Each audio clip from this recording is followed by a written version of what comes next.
Laki-laki itu akan melakukan kesalahan lagi. Kenapa? Karena dia memang gak punya rasa.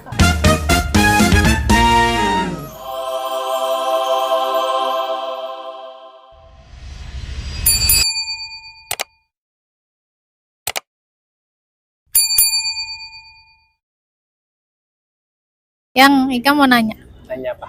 Nah, jadi kan gini nih, banyak perempuan yang ya itu pernah ngomong, misalnya suaminya ini tukang bohong. Pembohong. Ya, sampel dia pernah dibohongin, pernah soal duit misalnya, gak nerima bonus 3 juta dikasih istrinya cuma 2.500.000, 500-nya nggak tahu tuh di mana. Gitu. Ya. Sering bohong lah. Ya, intinya sering bohong, mau masalah uang, masalah dia pergi kemana dan lain sebagainya. Terus satu ketika besar lah masalahnya nih, gede, marah. Namanya perempuan kan bawa emosi ya. Ada yang numpuk-numpuk, ada yang emang langsung meledak saat itu. Terus akhirnya si laki-laki atau si suaminya ini bilang, ya udah aku berubah gitu. Ya udah maafin gitu. Ya aku coba berubah. Coba berubah ya.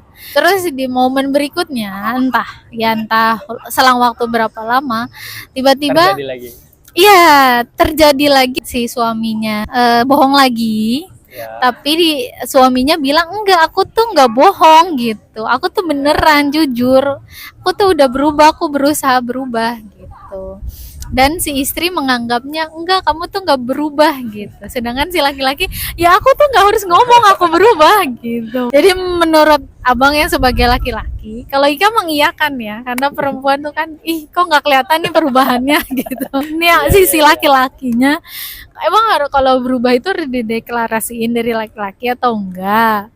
Terus kalaupun dideklarasiin nyaman nggak buat laki-lakinya? Terus kalau kamu nggak deklarasiin, kita perempuan tahu dari mana? Gitu, kamu udah berubah. Ya. Kalau pembahasan tentang berubah, ini kembali lagi ke karakter ya. Kita tahu, ini kan kita nggak ngebahas dalil nih, kita ngebahas umum lah, cara pemikiran logika dasar lah. Di perempuan itu makhluk sejarah kan, tahu kan? Ya, dicetuskan oleh siapa yang paling kuat? Ya Ibunda Aisyah.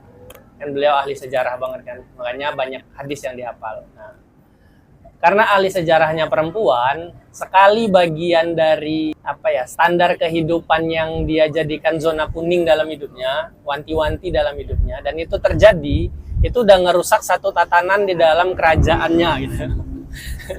Nah, kerajaan itu rusak sehingga butuh memperbaikinya lama. Dia direnovasi, diperbaiki, tapi butuh waktu gitu. Nah, sedangkan permasalahannya laki-laki itu berubah itu tidak sepanjang itu gitu. Dia berubah ya hanya ketika dia paham bahwa itu salah. Ibaratnya laki-laki itu kan punya 9 akal dan 1 rasa. Itu umum lah ya, kita pada tahu. Nah, perempuan kan 9 rasa 1 akal. Dimana ketika laki-laki itu melakukan kesalahan, ketika dia sudah tahu dia salah, dia akan berusaha untuk merubah itu. Tapi masalahnya ketika dia sudah merubah itu, memang sering terjadi laki-laki itu akan melakukan kesalahan lagi. Kenapa? Karena dia memang gak punya rasa, tapi terlalu pakai logika. Sehingga yang dia lakukan akan sama gitu. Nah, yang terjadi adalah perempuan ketika ada perubahan itu, satu rasanya tuh gak pernah disentuh. Apa itu? Laki-laki itu sangat bisa berubah dengan 3 kata-kata yang paling hebat. Apa itu? Yang pertama adalah gak apa-apa. Yang kedua, makasih. Yang ketiga, ya udah. Tapi dengan konotasi ya udah itu adalah sesuatu yang baik gitu. Bukan ya udah dengan ekspresi, karena perempuan menggunakan kata ya udah kadang dengan ekspresi. Nah, itu yang jadi masalah.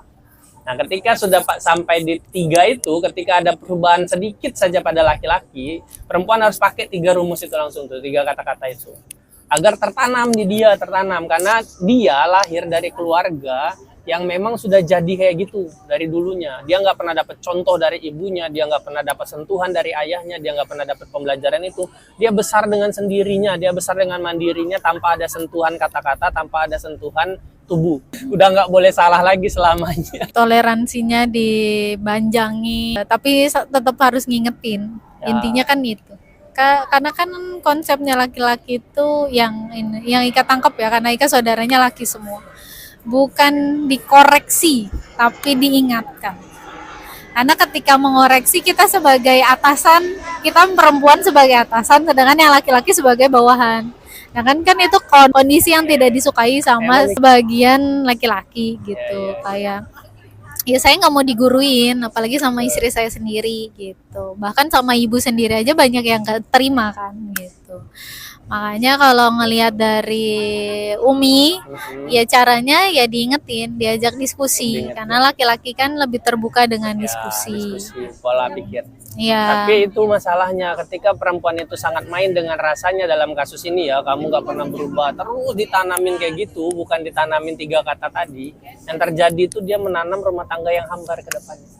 Jadinya rumah tangganya sehambar itu akhirnya. Bertahan karena anak alasannya, bertahan karena malu kalau jadi janda, cerai, bertahan karena nggak punya nafkah. Nah, sebenarnya orang-orang ini kan sudah menjalani hal yang sama dari keluarga sebelumnya, tapi mereka nggak mau ngelihat sudut pandang lain, itu doang. Terima kasih Ayang.